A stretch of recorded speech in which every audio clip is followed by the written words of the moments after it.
Right, indirimbo bayise Blacking Me Again cyangwa se kongera kunshengura cyangwa kumbabaza. Ndaza kuvuga nitonze, umuhanzi bamwise Ision, ni indirimbo za AI ariko wumva yitonze.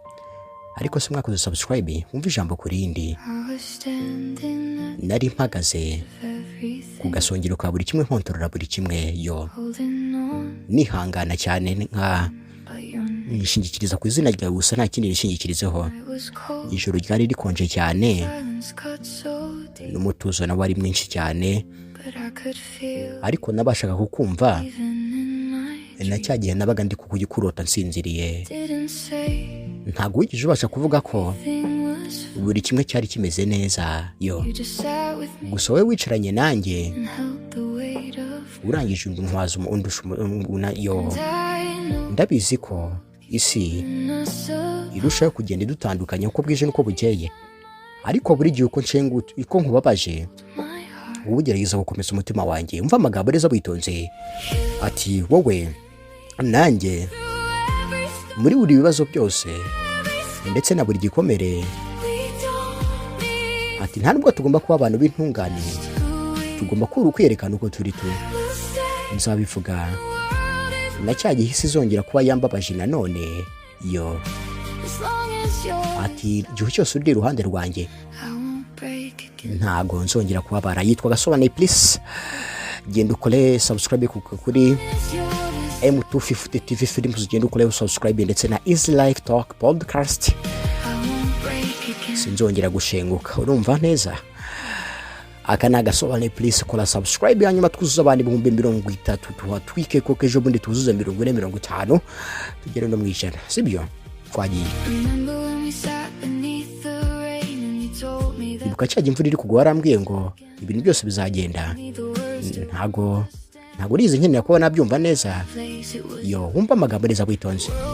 Isi nayo igenda idusakuriza ariko tugenda dutuza, ibintu byose tubikora neza, yo wumva amagambo neza witonze. Ati muri iki cyumba twakora ibintu byiza, wumva amagambo. Alright, irihuta cyane. Ati ndabizi ko ejo hazaza wenda umuntu atasezeranya, ariko nahisemo runo rukundo, buri mwuka muhumeka nzagumya ngukunda. Umva amagambo, oye we nanjye muri buri bibazo ndetse na buri bikomere, ntago dukeneye kuba abantu b'intungane, tugomba kwerekana uko turi tu. Nzahaguma na cyagihe isi izaba iri kongera kunshenjagura mutima, igihe cyose undi iruhande rwanjye nzongera gushenguka ukundi. Alright, Isobanuye. Please M250 TV Films, Isobanuye Hub ndetse na Easy Life Podcast, ose genda ukore subscribe, sibyo? Ati sinzongera gushengagurika umutima, Blacking Me Again cyangwa se kongera kunshengura indi nshuro. Hanyuma rero akaririmba gatuye abantu bakundana bari mu rukundo by'ukuri. Twagiye. Alright, ushobora kutugana tukakwamamariza cyangwa se ukaduhamagara kuri 0780845563 hanyuma tukakwamamariza. Umeze neza se?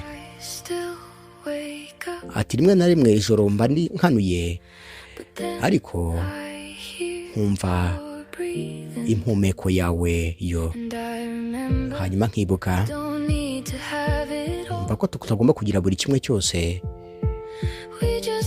Icyo dukeneye ni ukuba turi kumwe igihe ibintu byayogayose. Ati wowe nanjye muri buri bibazo ndetse na buri gikomere, iyo ntago dukeneye kuba tw'abantu b'intungane uko turi nyine tu. Nzahaguma na cyagihe ibibazo byakomeye, umva amagambo neza witonze. Ati igihe cyose undi iruhande rwanjye sinzigera nshengagurika, yo subscribe. Narababwiye ngo mugende mukore subscribe, hanyuma ibintu bikomeze bigende neza 5 ariko se ubundi mumeze neza. Ati igihe cyose undi iruhande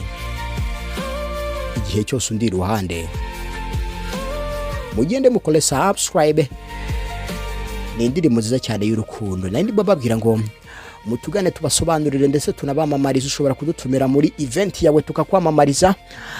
ashobora kuba ari ahantu hasohokera abakunzi watugana tukayakuza tugasobanura indirimbo zituje cyane ziri romantike, cyangwa se weekend show tukaza tukakwamusingira kabisa tugahosting ama night party, ibintu byose bikagenda bimera neza cyane. Ikindi kandi ukeneye MC cyangwa se umuyobora biganiro cyangwa se umushyushya rugamba, turahari, hanyuma tubatemo aho waba uri hose mu gihugu. Alright, twagiye. Ati iteka nzahora nifuza urukundo, nzahora nifuza urukundo rwacu iteka yo. Ati we nanjye, ati wowe nanjye,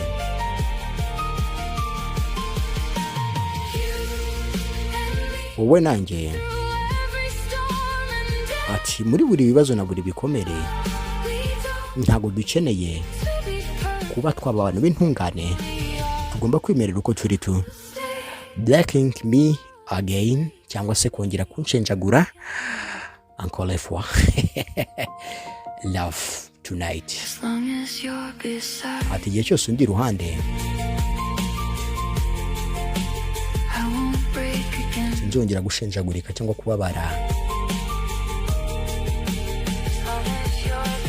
Ati igihe cyose undi iruhande nanjye igihe cyose mbafite sinzongera kubabara cyane, kuko umuntu ari ngo mu like, share na comment, hanyuma mumpe n'ibitekerezo byiza. Agasobanuye plus, agasobanuye hub, M250 TV Films, Easy Life Talk Podcast. Subscribe.